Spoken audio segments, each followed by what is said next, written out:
When are you going to organise travel by train or plane to an away game?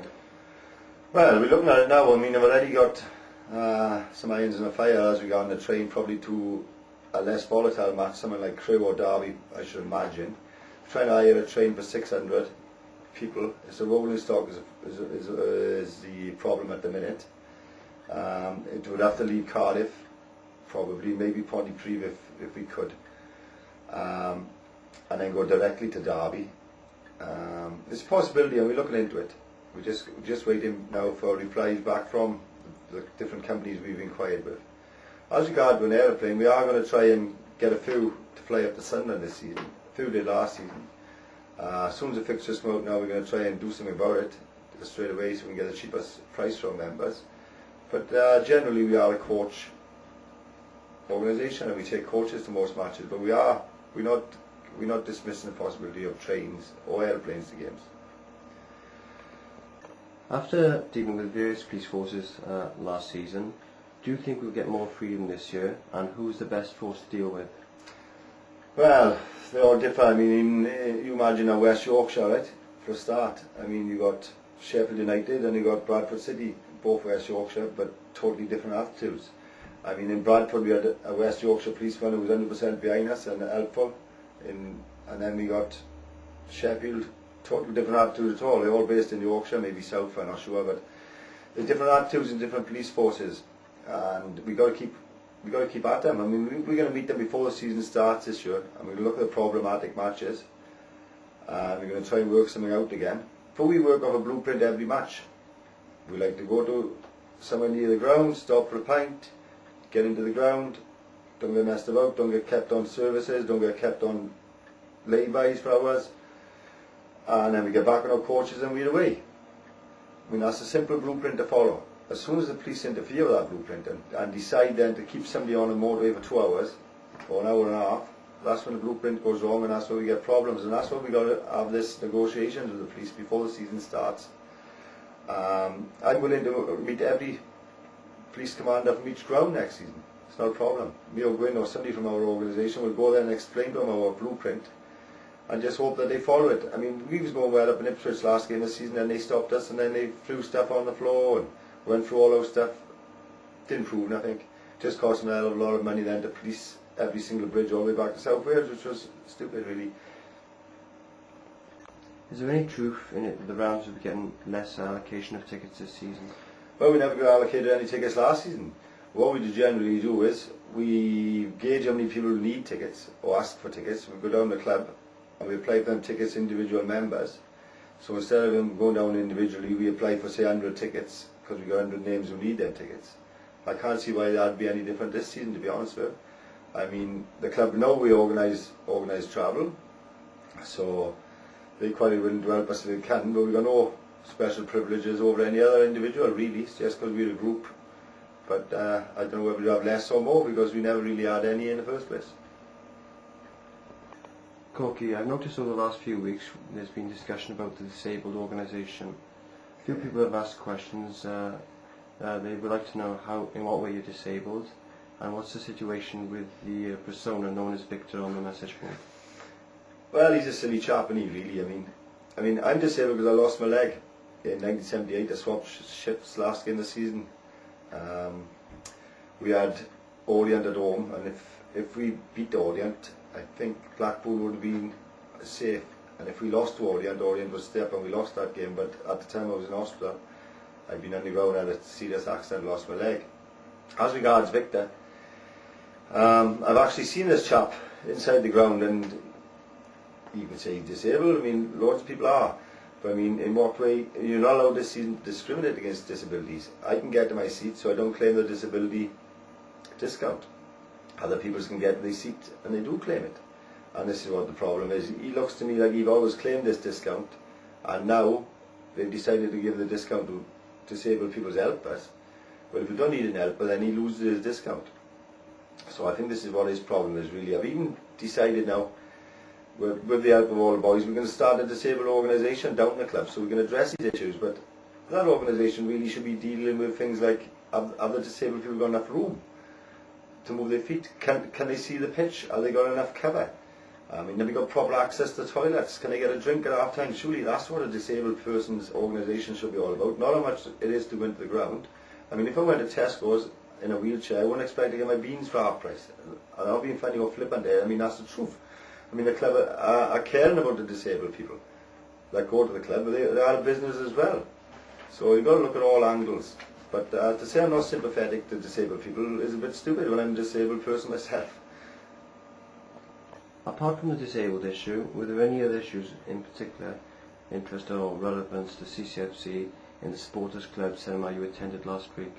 Well, the seminar was held up in Walsall, just off the motorway. Last year was in Ivory, which was better setting really inside the football ground, but this was in a big hotel. Me and Gwyn and Vince Allen from Sports Club went up there, our own expense that we had. And we went up on a Saturday morning, we came back on a Sunday, and it's a long drawn out affair. It's a fans parliament that deals with all issues to do with football fans, and most of it is a long drawn out boring affair which you've got to sit through.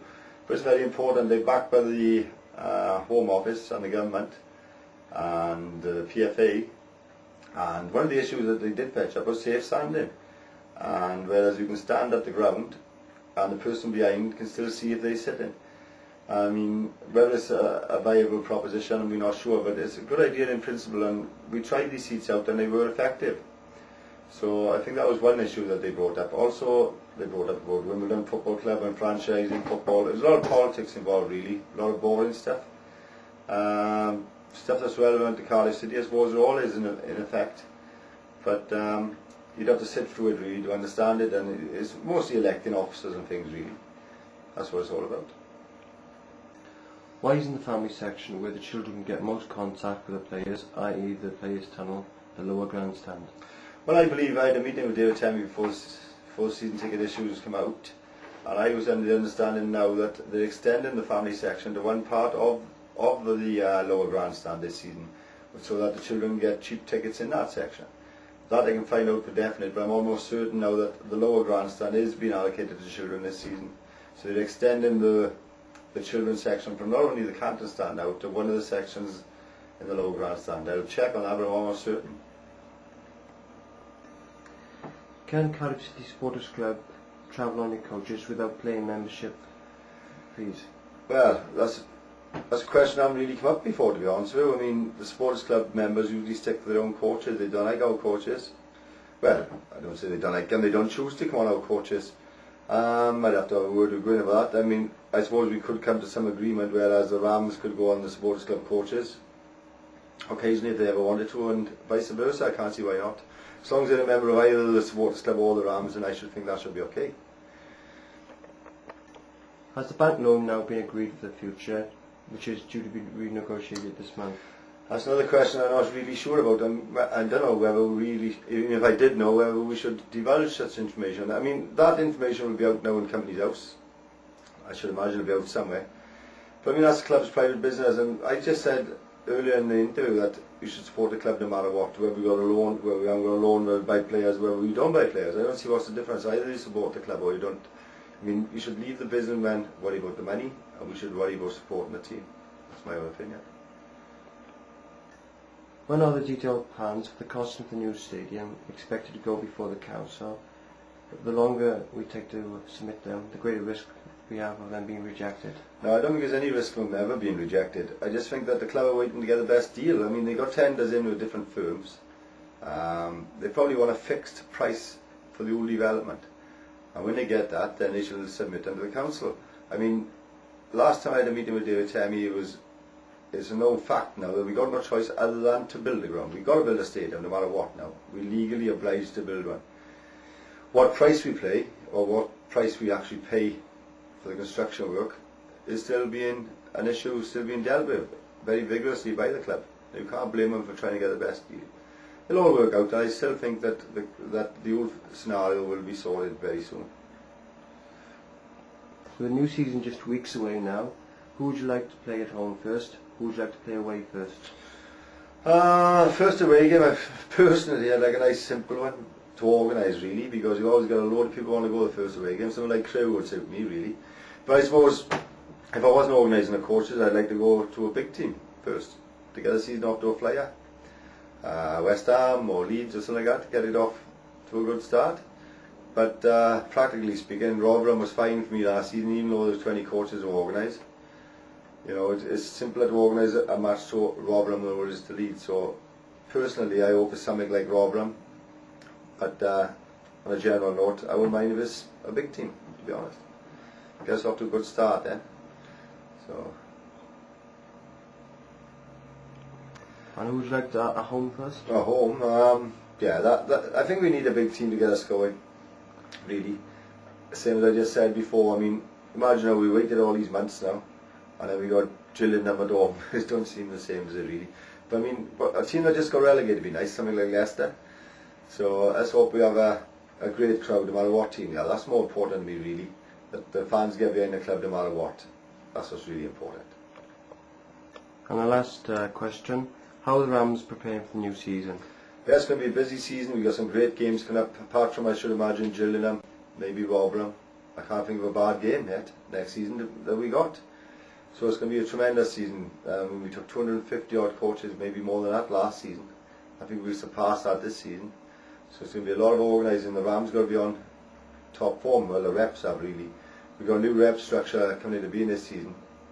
We're gonna sort the reps out into different areas and things like that. So we'll be a bit more organised. We don't like to be too organised really in the Rams, but we've got to be a bit more organised with finances and things like that. We don't like to do it, but we've got to do it. And the reps will be more organised as well. On the coaches, we're going to make a note of everybody that's on the coaches, for instance, little changes like that, subtle changes, which we believe will improve it. I just think we've got a great future ahead of us. I just wish the stadium personally would start myself. But I'm not too worried. I will support the club no matter what, and most of the boys will anyway.